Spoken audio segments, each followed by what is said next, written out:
Hello, hello, Gemini Collective, Sun, Moon, and Rising. Ako po si James. Kamusta po kayong lahat? And welcome po to James Tarot PH. Diretso na po tayo sa inyong weekly reading for May 5 to May 11.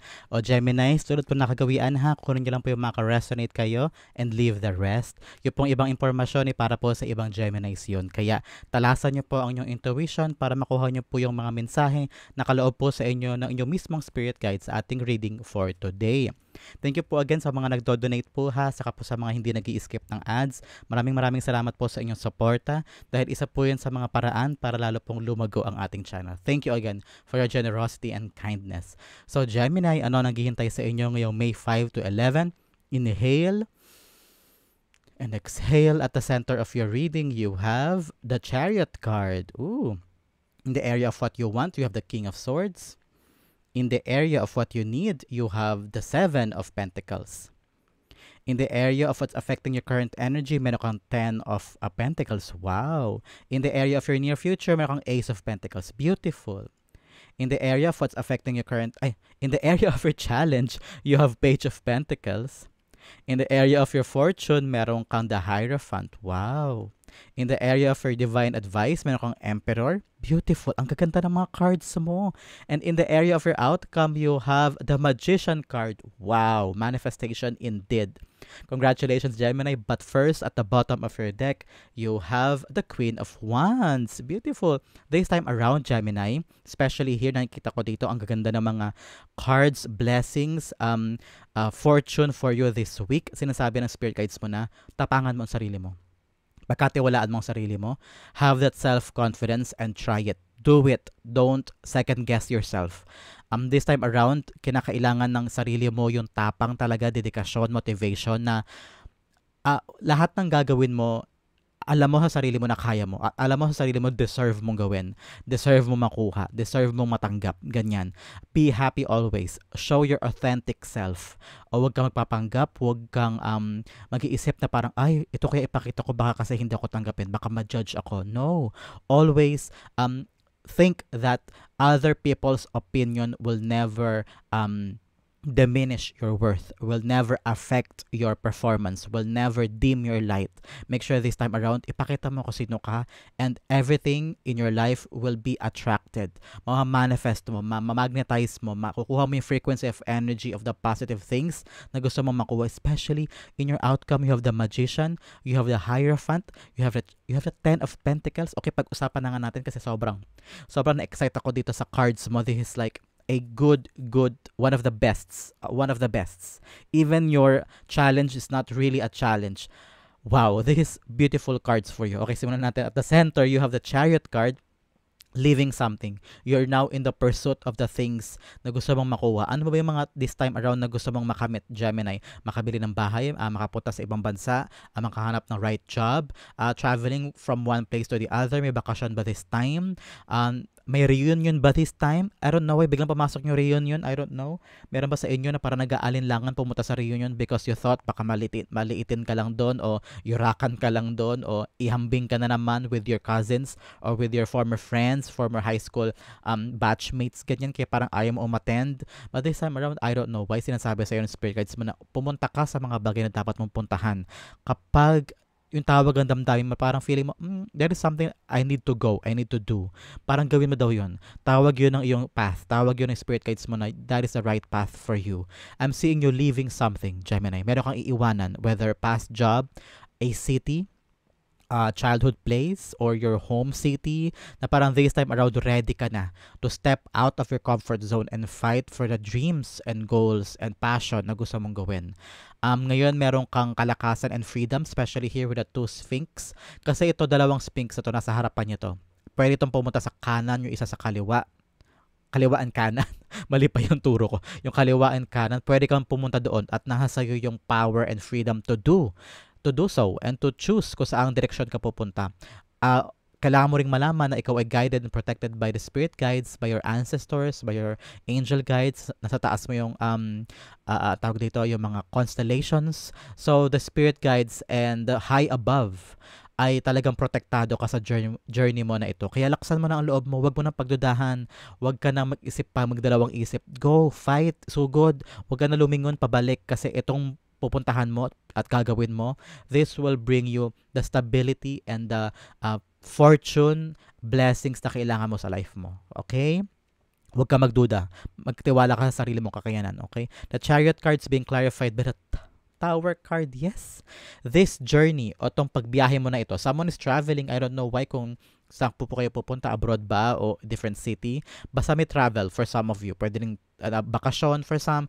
I'm seeing that it will change your life. This travel or this journey na gagawin mo this time will change your life for the better.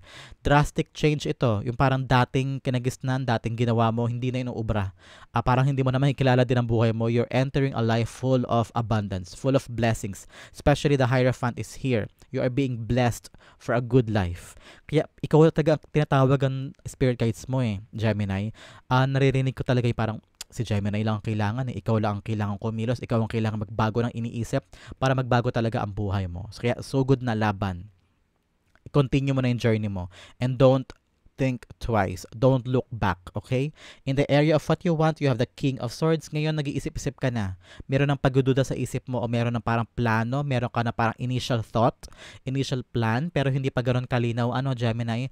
Pero parang ikaw, ang iniisip mo talaga, kaya ko ba? Magagawa ko ba? May duda pa Pero si King of Swords sinasabi sa iyo, tapangan mo, aksyonan mo, panindigan mo. Si King of Swords is a man of action. Yung iniisip niya, pinagplanuhan na niya because also he is a man of smart thinking. King of the minds to si King of Swords. Kailangan malinaw sa isip mo yung tatahakin mo. Malinaw na ba sa'yo kung anong gagawin mo? Itong pagbiyahe na ito, itong susuguran mo na to. Malinaw ba sa'yo itong journey na ito initially? Para saan ba yan? Para kanino? Ano ba yung na-visualize mo sa future mo na gusto mong gawin? Gusto mo na ba makabili ng bahay kaya gagawin mo tong trabaho na ito? Gusto mo ba mapag-aral ang mga anak mo kaya susugod ka sa pangarap mo na ito? O sa trabaho na ito, kahit mahirap, kahit malayo, kahit para ang dami mong sakripisyo para sa kanila, gano'n ba ito kahalaga? So, kailangan malinaw daw yun sa isip mo, especially with the King of Swords here. And paninindigan. Kailangan daw yun paninindigan for the goal and the action that you want to take. Kaya kinakailangan talaga dito si King of Wands energy mo Because Queen of Wands energy is like, wapakels, susugod ako, papakita ko, lalaban ako. Naniniwala ako sa kakayanan ko at naniniwala ako sa sarili ko. Yun ang kailangan mong tandem here. The King of Swords is paninindigan, trust in the plan, and strategize. At si Queen of Wands is self-love, self-confidence, self-esteem. Okay? King of Swords being clarified by the Strength card. Ngayon, talaga ang kailangan mo ay tibay ng loob, lakas ng loob na ilaban at sumugod. Tapang ang kailangan mo, Gemini. At nakita ko na parang yun ang iniisip mo, parang alam ko kailangan ko tapangan, alam ko kailangan kong gawin to, kailangan ko to panindigan, pero wala pang action, wala pang pagkilos. Yun ang nakikita ko sa'yo. Because you're really thinking of, kaya ko ba? Magagawa ko ba?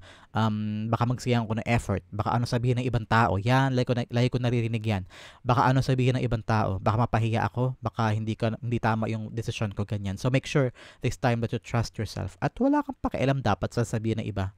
Ano naman sabihin ng iba sa'yo, hindi naman sila magpapalamon sa'yo, hindi naman sila ang magbibigay sa'yo ng fortune. Kahit anong sabihin nila, dapat hindi maapektuhan si Gemini because lahat ng gagawin ni Gemini ay para kay Gemini, okay? Especially here in the area of what you need. You need to reevaluate the plan. This time around, you also need to have patience, Gemini. Patience in the pursuit. Syempre, bagong itong journey mo na ito ay bunga ng katapangan at pagde-decide na parang, okay, yes, this time susugod na ako, lalaban na ako, kakayanin ko na, sisimulan ko na. Pero this time around, sa kababantay mo, baka ma-disappoint ka kaagad. So, make sure na dapat i-accept mo yung fact na sometimes results are not also evident quickly. Hindi dumarating ang result agad-agad. Hindi mo agad nakikita yung development o resulta o yung pagbabago o pag-level up. Minsan, in the face value, hindi mo yan agad mararamdaman Pero unti-unti mong gugugulin. Kaya sabi sa iyo ng spirit guides mo, kailangan mo daw ng pasensya sa growth ng mga tinatrabaho mo this time. Huwag mo daw pagudahan yung ginagawa mo. Huwag kang mainip. Huwag mong madaliin. Don't make shortcuts. Okay? Make sure na talagang ninanamnam yung proseso. Why? Because ayaw mo rin ma-impede o ayaw mo lalong ma-complicate yung mga proseso. Kasi kapag nainip ka, bigla kang may gawang unexpected na decision o unexpected action, ayan, bigla tuloy na putol yung swerte o bigla tuloy na putol yung journey mo kasi may ginawa kang unexpected. So make sure na unti-unti binubusisi mo but at the same time, hindi mo minamadali ang iyong action. Okay? The Seven of Pentacles being clarified by the Three of Wands. Yes, may paghintay ka talaga, hinihintay mo. Tignan mo, pareho sila naghihintay dito. Yung kanilang action. Si Seven of Pentacles, pinapanood niya yung kanyang mga ginagawa na magbunga. Na parang gusto na niyang kunin yung resulta, kaya bantay na bantay siya. Inip na siya. Bawat kilos, binabantayan niya. Si Three of Wands naman, ayun, nakatayo lang siya at hinihintay niya yung swerte dumating. Hinihintay niya yung ship o yung barko dumating at sasakay na siya. So, nasa sayo daw this time yung art of waiting, art of patience, art of talagang paghihintay sa tamang moment na dumating na yung swerte for you. Yun daw ang kailangan mo i-embody this time, Gemini, okay? In the area of what's affecting your current energy, meron ka namang Ten of Pentacles, kaya ka susugod eh. Kaya parang this time ready ka to take risk because of this. Ten of Pentacles. Iniisip mo na yung pangmatagalan. Makaipon, makabili ng bahay, for your retirement, halimbawa, o kaya mapag-aral ko ng college, mapag-graduate ko sa college yung mga anak ko, o kaya mapaayos ko na yung bahay namin, mabili ko na yung lupa na hinuhulugan namin. Yun talagang iniisip mo this time yung pangmatagalan, your legacy. Pera na talagang for the next 10 years, ganyan. So ngayon, ginugugol mo maraming oras mo para makaipon, to make sure that financial stability is yours. Kaya handa kang sumugal sa mga bagay to change your life for the better. The Ten of Pentacles being clarified by the Devil card. Ooh, very interesting. Devil card is not really that bad actually. Ito'y para sa mga ultimate desires mo, Gemini. Ano ba yung mga sa noon-noon pa, ito yung pinaka pangarap mo for your family at pinaka desire mo na alam mo kapag nakuha mo ito, it set off ka na sa life. Parang this time around, safe na ako. Makakahinga na ako ng maluwag. Kasi siguro may nilalaban ka talaga sa buhay mo na parang, God, gabayan mo ko sa journey ko because I really need this na ma-accomplish ko to change our lives for the better. Kaya nilalaban mo because nag-ugat ito sa pinaka-desires mo. Deep desires. Makabili siguro ng bahay talaga, makapag-settle na sa Pilipinas. Kaya siguro kayod ka ng kayod para makaipon so that for the next 10 years ay makapag-isip ka na ng mga retirement at makauwi na sa Pinas. O kaya sa inyo, makapag-retire na sa trabaho para makahanap ka na ng right negosyo na parang doon ka na lang magfo-focus para hindi na kayod ng kayod. And then, I'm seeing talaga na ito yung mga desires mo na hindi mo sinasabi sa ibang tao na ito yung ultimate desire mo. Kasi you're thinking baka walang maniwala o magduda sila sa kakayanan ni Gemini na kaya ba ni Gemini maabot yung desire niyang yan? So ngayon, parang kinikimkim mo lang ito mga ultimate desire mo. Pero in reality, may mga bagay kang gustong ma-attain para in the near future, makahanap ka ng momentum o tamang panahon para ma-acquire mo yung ultimate desire mo. Okay? In the area of your near future, meron kang Ace of Pentacles. Wow! This is like a blessing, giving it to you by God na parang meron kang bagong simulang gagawin. Pwedeng bagong mag-jump start ka ng new job o ay new negosyo pala o uuwi ka na ng Pilipinas, magsisimula ka na ng sarili mong pagkakakitaan. That's what I'm hearing. Parang this time around in the near future, ikaw na mismo ang maghahanap ng pagkakakitaan. Ikaw na yung mag-generate ng money. Ikaw na mismo yung parang magpapatakbo ng sarili mong kaperahan. That's what I'm seeing here. And this is like for the stability of your family. So congratulations, Gemini. Ace of Pentacles being clarified by the Ten of Pentacles. Wow! Yung what's affecting bumalik sa'yo in the near future. Stability is yours. Makakabuo ka na ng isang ipon o kaya pagkakakitaan, sideline ganyan. O siguro may main source of money ka na negosyo at na trabaho, and then makakapanganak ka pa na isang sideline na mapagkukunan mo ng additional income. At doon mo masasagot yung tanong na meron ba akong aasahan na pera in the next 10 years. So this is a confirmation for you na yes, meron. At magkakaroon ka ng blessing in the near future. Pwedeng passion project ito o kaya commission-based na proyekto o kaya talagang pera ang darating sa life mo, swerteng pera na mga gamit mo for the stability of your family. I'm seeing you parang may lalagong negosyo. May negosyo na stable na sinimulan mo parang moments from now, ganyan. Hindi ganun kalayo. So in the near future, mapapakinabangan mo siya. Talagang stability for your family. Congratulations. In the area of your challenge na hindi naman talaga challenge, Page of Pentacles, sabi sa'yo ng Spirit Guides mo, focus. Huwag malingat. Make this your top priority. Itong journey mo na ito, itong sisimulan mo na passion project o biyahe o trabaho na bagong simula, make sure daw na mag-focus ka dyan. Ilaan mo yung lahat ng effort mo. Make it your top priority. Busisiin daw mabuti.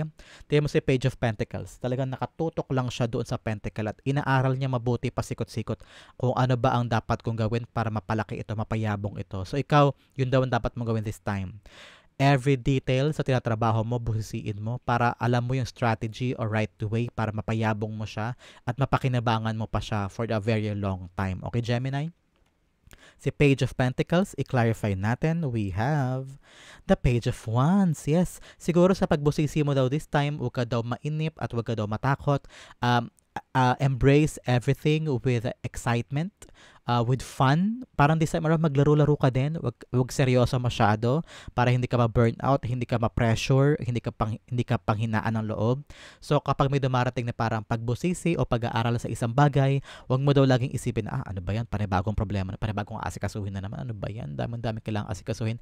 Lagi ka daw ma-excite. Palitan mo yung energy na yun. Dapat lagi daw excited. Why? Para maparatili mo yung energy of money, energy of good abundance sa life mo. Okay, Gemini? In the area of your fortune, ito napakaganda. So happy for you. Blessing. One word, blessing. May basbas ka from God this time around. Na kung ano man yung gagawin mo, sisimulan mo, especially here, in the Chariot card, yung susugurin mo na laban o sisimulan mo this time, may blessing come from God. You are protected. You are divinely protected and guided. That everything that you want to start right now ay magkakaroon ng magandang bunga. So congratulations. I'm seeing someone getting married, may commitment from a certain relationship. Someone is buying a new house or mahatapos sa pagpapaayos ng bahay. Someone is getting a mentorship. Kung ikaw ay teacher, para makakalipat ka na for a better school, better salary, ganyan. Parang may mentorship o ikaw ang kailangan mag-aral for a certain training or skills, test na kita ko dito, or additional diploma, additional certificate. So, makukuha mo siya this time. Parang pagkapayabong ng iyong wisdom and knowledge. But for some, may blessing ka sa bagay na gagawin mo this time. Congratulations. The Hierophant is being clarified by the Queen of Wands. Ooh! Wow, dalawang beses lumabas. So this time around talaga may tiwala sa sarili. May pag-abante sa mga bagay. So dahil may blessing ka from God. So parang lahat ng gagawin mo this time pabor sa'yo. Mabilis, smooth sailing. Walang aberya. Walang struggle. Parang smooth sailing mo itong dadaanan. So congratulations for you. Kung ano man ang ina-attain mo this time, I'm seeing you enjoying this, enjoying the process. Parang ngayon makikilala mo ang sarili mo na parang, okay, dapat pala pinagkatiwalaan ko sarili ko. Okay lang pala. Dapat pala hindi ako natakot. Dapat pala hindi ako nagduda because you are blessed. And now, parang nakikita ko, tataas din yung iyong spiritual aspect. Parang mas magiging closer ka kay God because mapapatunayan mo na your prayers and your manifestations will come true. Okay? In the area of your challenge, if you're in your divine advice from your spirit guides, you have the Emperor card. Advice sa'yo, tapang. So good. Be wise daw this time. Huwag ka basta-basta magsasalita o action or mag-iisip o mag-react sa mga bagay na hindi mo pinag-isipan. Make sure na ikaw yung uri ng tao na hindi hihinto kapag may aberya o panghihinaan kapag may konting-konting mga gusot this time. Make sure na focus ka sa goal mo at meron kang plan A, plan B, plan C. You're flexible enough to maneuver agad-agad para maka-rebounds ka daw agad-agad, recover ka agad-agad kung ano nangyayari sa life mo. Madali mo agad actionan. So make sure you're active player daw sa buhay mo at huwag mo daw laging iisipin yung sinasabi ng ibang tao. That's what I'm hearing talaga sa reading mo. Huwag kang papaapekto sa sinasabi o ginagawa o nire-react ng ibang tao sa'yo. Parang this time around, i-focus ka sa sarili mo, okay? The Emperor cards being clarified by the Ten of Cups, yes. Think always of your own happiness, your harmony with the people that you love. Dapat sila lang ang intindihin mo, sila lang ang paglaanan mo ng maraming oras. Yung ibang tao, toss them out. dapat hindi sila nakaka-affect sa'yo. So make sure that wise ka ngayon and you're happy in everything that you do, okay? Ang iyong outcome na napakaganda, nagniningning, pag-usapan natin later, but first, let's have additional angel message for you. Ito ang mensahe sa iyo ng iyong angel guides. You have 1-2, 1-2, or 12-12. Kung importante po sa inyong numbers na yan, this is a confirmation that this message is for you. Basahin natin. Stay focused on your best possible future. Ooh, ang ganda-ganda po na future nyo actually. And remain optimistic throughout the entire journey. Like I've said, maging excited ka, be optimistic sa mga dumarating na kailangan busisiin. Your angels are right behind you as you turn your dreams into reality. Especially here in their journey, your angels are right behind you. Like I said, your higher power, your higher self, and also the powers above are there protecting you and guiding you. And they are telling you that they are behind you as you turn your dreams into reality. Magician is like manifesting things into your reality. This is so fitting sa iyong reading. I am focused. Like I said, kanya dapat focus ka sa journey mo because guided ka, protected ka, at talagang makakarating ka sa destination mo. Ito ang area na kailangan mong pag-focus on this whole week, Gemini. You have denial. I acknowledge my fear, but I replace it with the insight of awareness. Huwag ka matakot. I-deny mo lahat ng mga bagay na hindi totoo at yakapin mo ang iyong katotohanan, yakapin mo ang sarili mo. Be aware of your true self. Kapag tanggap mo ang sarili mo at mahal mo ang sarili mo, wapakialas na with other people, okay? Ang iyong outcome na napakaganda. I'm so loving this. The Magician card. Anything that you manifested will come true this time. Kaya dapat maniwala ka sa sarili mo, maniwala ka sa prayers mo, maniwala ka sa minanifest mo. Baka kasi puro sana nga, no, sana nga. Tanggalin mo yung sana, putulin mo yung sana. Parang yes, akin to. Hatanggap ako sa trabaho. Yes, akin to. Hindi ako nagdududa. Akin to, para ma-attract mo yung frequency of your manifestation. I'm very happy for you. Manifestation is here. Your dreams will come into reality. Congratulations. The Magician card is being clarified by the Nine of Swords. So enough na talaga sa duda. Enough of the worry. This time around, work on the things that you can do. Yung mga worries sa kayo overthinking mo, hindi yan makakatulong sa future mo. Hindi yan makakatulong sa pag-attain mo ng goal mo. Kaya lagi mong bawasan. Sinasabi ko bawasan because worries and stress, parte na natin yan eh. Parte na ng buhay natin yan eh. So this time around, bawasan mo siya. Don't give life sa worries mo. Walang nagagawa ang worry. Hindi binabago niyan ang destinasyon, hindi binabago niyan ang nakaraan, at lalong hindi binabago niyan ang present mo. Ang nagagawa lang ng worries, tanggalin ang happiness. Ang nagagawa ng worries, maging duwag. Ang nagagawa ng worries, pinangungunahan ang nangyayari. Kaya feeling mo, you're defeated. Yung feeling mo, walang nangyayari o walang umaandar. Pero kapag na-eliminate mo yung self-doubt and worries and overthinking, darating agad-agad ang manifestations. Walang haharang sa kanya.